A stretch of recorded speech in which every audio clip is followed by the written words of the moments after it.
marinig mo ang tinig ng bayan.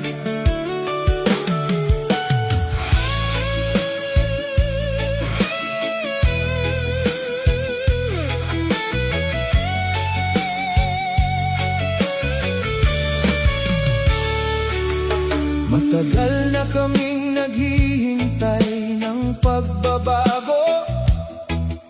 Maraming pangako, ngunit tila naglalaho. Ngunit ang mamamayan hindi sumusuko.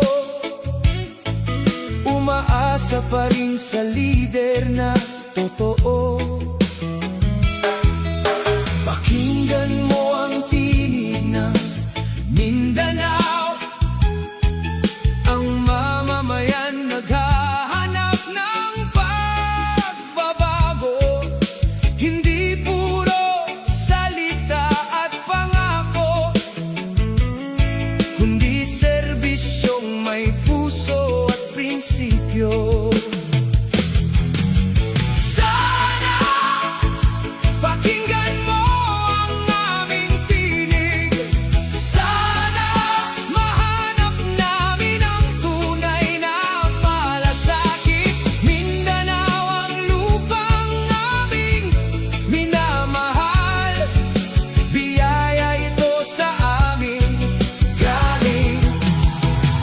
Sa may kapal,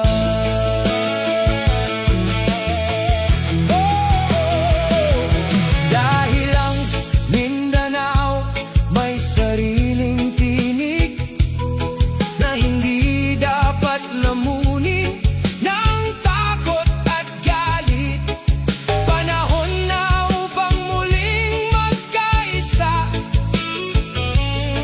at ibalik ang pag-asa sa bawat pamilya. Ay, sana pakinggan mo ang aming tinig. Sana mahanap namin ang tunay na malasakit. Mindanao ang lupang naming minamahal. Biyaya ito sa amin galing sa may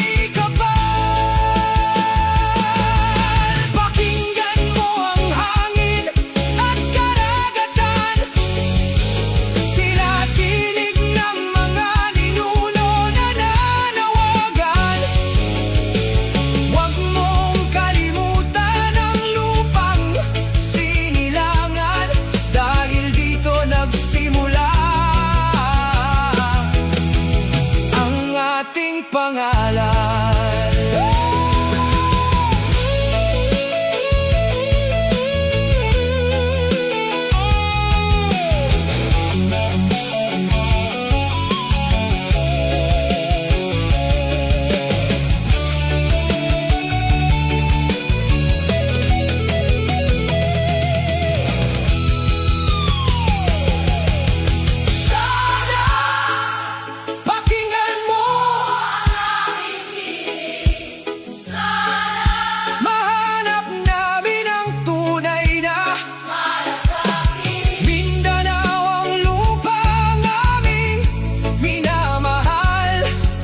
Be